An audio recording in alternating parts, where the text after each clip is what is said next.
নমস্কার সবাইকে। কেমন আছেন সবাই? আজকে আমি ঘরে রান্নাবান্নাও করিনি, তাই রান্নাবান্নার ভিডিও দিতে পারবো না।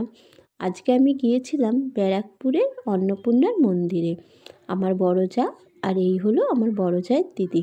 আমরা তিনজন মিলেই না, যখনই ছুটি ছাটা থাকে তিনজন মিলে ঘুরতে বেরিয়ে যাই, যেখানেই হোক ঘুরে ফিরে চলে আসি। আর আজ মনে হলো এই মন্দিরটায় আসি। এই মন্দিরটায় না আমি আগে আরেকবার এসেছিলাম আমার ছেলেকে নিয়ে। আমার এই মন্দিরটা খুব ভালো লাগে, কারণ কি এখানে না কোনো পাণ্ডার টানাটানি নেই। পুজো এত টাকা দিতে হবে সেরকম কোনো চাহিদা নেই। আপনার ইচ্ছা হলে পুজো দেবেন, আপনার ইচ্ছে না হলে পুজো দেবেন না। আর সবথেকে বড় কথা, এত বড় মন্দিরে আপনার নাম গোত্র নিয়ে পুজো হয়। তার জন্য আমার এই জায়গাটা খুব ভালো লাগে। আর নাথ মন্দিরে আপনি বসলে আপনার মনে হবে আপনি সারাদিনই বসে থাকেন। তাই আমি না একটু ভিড় জায়গাটা একটু এড়িয়ে চলি, তার জন্য সেই মন্দিরগুলোতেই যাই যেই মন্দিরে ভিড় কম থাকে। যাই হোক, এখানে আমি 120 টাকা করে কুপন কেটেছিলাম প্রসাদের জন্য। প্রসাদের তো বিশাল লাইন। আমরা পেয়েছিলাম সেকেন্ড ব্যাচে জায়গা, প্রথম ব্যাচে আমরা পাইনি, কারণ প্রচণ্ড পেছনে পড়ে গেছিলাম লাইনে আমরা। এই যে দেখুন ভোগ যাচ্ছে, এই ভোগ কিন্তু মাকে দিয়ে তারপরে সেটা প্রসাদ হয়ে আমাদের খেতে দিয়েছিল। আপনাদের কেমন লাগলো জানাবেন। আমার তো ভীষণ ভালো লাগে এই মন্দিরটায় যেতে।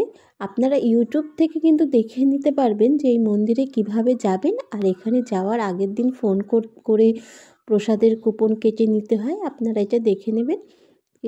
আর এখানের প্রসাদ দিয়েছিল পোলাও, আলু ভাজা, ডাল, সাদা ভাত, 2 রকম তরকারি, একটা আলু পোস্ত ছিল, একটা নিরামিষ তরকারি ছিল, আর চাটনি, পাঁপড়, মিষ্টি, পায়েস, এই কয়টা খাওয়ার ছিল। কিন্তু এই ডাল ভাতই এখানে যেন এত স্বাদ লাগছিল। ঘরে কিন্তু কোনো দিনই আমি পোলাও খাওয়া পছন্দ করি না।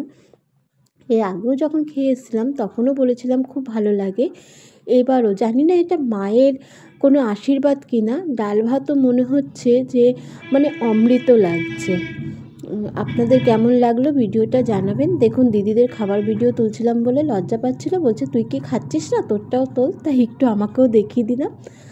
আপনাদের কেমন লাগলো জানাবেন। যারা নতুন দেখছেন আমার চ্যানেলটিকে প্লিজ সাবস্ক্রাইব করে আমার পাশে থাকবেন। সবাই ভালো থাকবেন, সুস্থ থাকবেন, সাবধানে থাকবেন। দেখেছেন কি লজ্জা পাচ্ছে, খাওয়ার কি লজ্জা। আর এই যে মাসিমা আমাদের সাথে খেতেই বসতে চাইছিল না, উনি যাবেন ওনার ছেলের আর হাজব্যান্ডের সাথে খেতে বসতে। আমি তো জোর করে ঘাড় ধরে খেতে বসিয়ে দিয়েছি। এই হলো মন্দিরের প্রবেশদ্বার। সবাই ভালো থাকবেন, মা অন্নপূর্ণার আশীর্বাদ সবার মাথায় থাকুক। ভালো লাগলে একটা লাইক করবেন। সবাইকে নমস্কার।